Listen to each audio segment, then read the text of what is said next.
Hey guys, I'm here to tell you about how to study for the World History AP exam and what to expect on it, blah blah blah blah.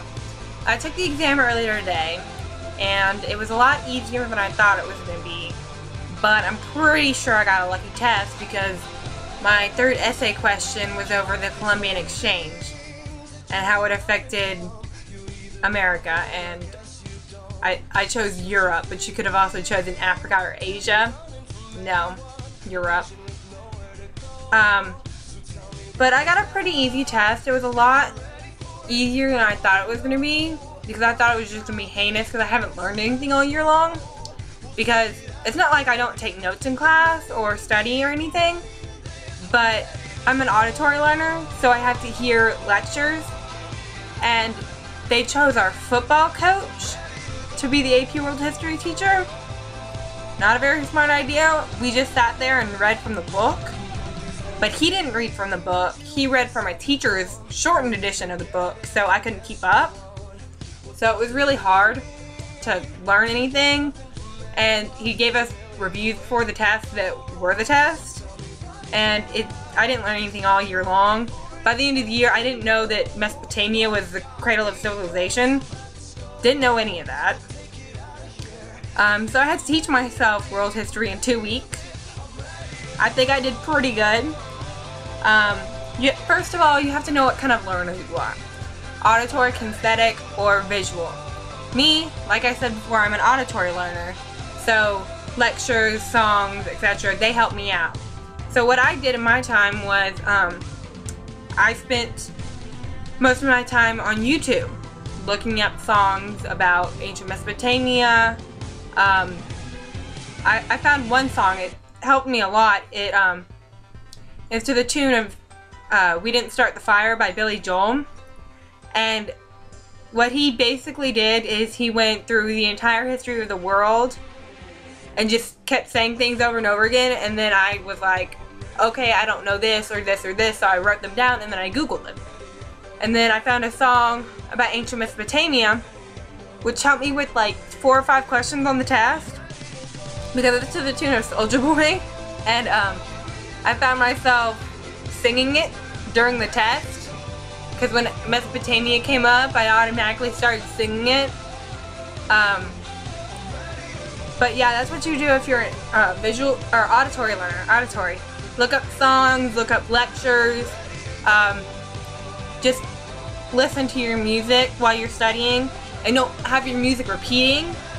Have different songs for like every area in which you study in. Like have a certain song for ancient Mesopotamia, have a certain song for Chinese dynasties. Make up songs to memorize things. If you go on YouTube, there's a simple song to the tune of Frere Jacques about the Chinese dynasties. Yeah, I didn't use it on the test, but me and my friend Andy, who I took the test sitting next to, we were both singing it like over and over again before the test. If you're a visual learner, go to Google Images and look up charts, maps, visual things. Those are normally for artistic people and sometimes dumb people. No offense to any visual learners out there, but visual learning tends to be for the less advanced. But there are a lot of really smart people who are visual learners because they are artistic. My friend Mallory, she's number 1 in our class. I'm pretty sure she got a 5 on the test today. And she's a visual learner because she's an artist. If you're a kinesthetic learner, you need to work with your hands. Have a stress ball out while you're studying.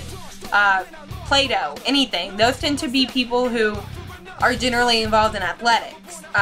If you're a football player, volleyball, basketball, softball, baseball, anything, that's what you tend to be. Just sit there and, I mean, I'm not really an expert on kinesthetic or visual, so you can look more study tips up. But I would actually suggest taking notes in class, because I didn't do that. Like barely at all. Like I did it for the first week. That was about it. And before the test, I look up like PowerPoints and stuff like that, and you can transfer them onto your phone if you want to, if you know how to. I did that. I found PowerPoints on ancient Olmec civilization, and what was the other one? It was Olmecs and Africa. It was Africa. It was sub-Saharan Africa. Yep, that was it. And I looked at those before the test, and I had my headphones in. I was listening to my songs. There's a bunch of songs, especially by I guess they're a band or something called History Teachers. Their songs are really bad, like really bad, but if you just write down the stuff on there, you'll learn a lot. And Google whatever she says. I have like 5 of her songs on my phone, plus the Soulja Boy Ancient Mesopotamia, and plus the other song that I mentioned earlier. I think that's about it. Make sure you can write a thesis statement. That is the easiest point ever.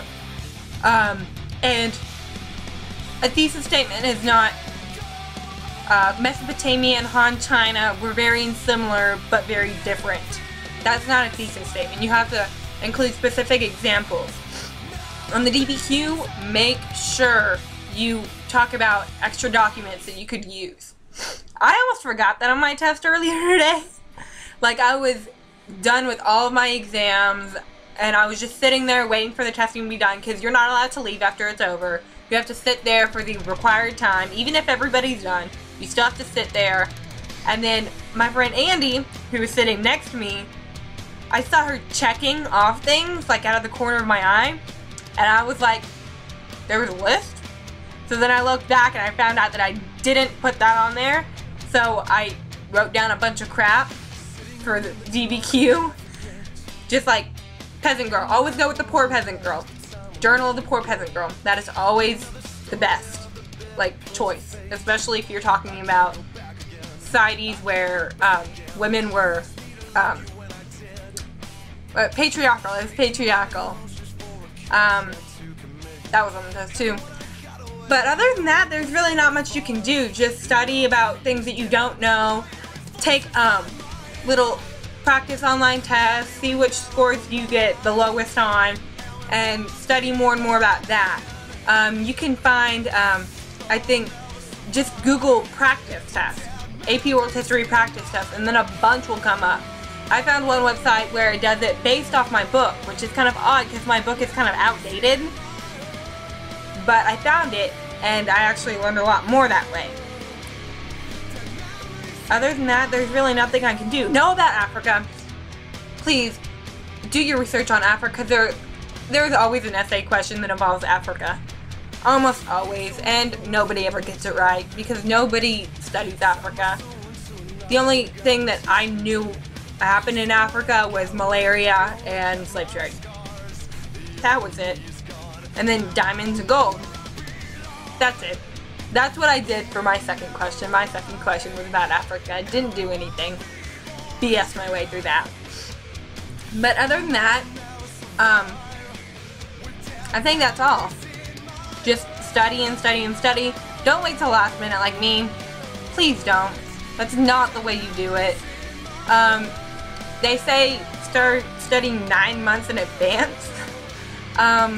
You should probably do that, but I didn't. And if you're watching this now, you probably aren't. It's probably later than 9 months in advance, so I don't know what to tell you. Just study like a demon, like my English teacher would say. Oh, speaking of English, prioritize. The AP exams are normally in a time where projects are due. Tons and tons of projects. Prioritize. Don't just study for the WHAP test. Just get as much of studying as you can done while doing all the other stuff. Don't let your other grades slip because you're studying for this. Like today I couldn't take a chemistry test because I didn't study. Because I was studying for the World History exam. And I have to take it tomorrow morning. Woo! Good luck, best of wishes, and study.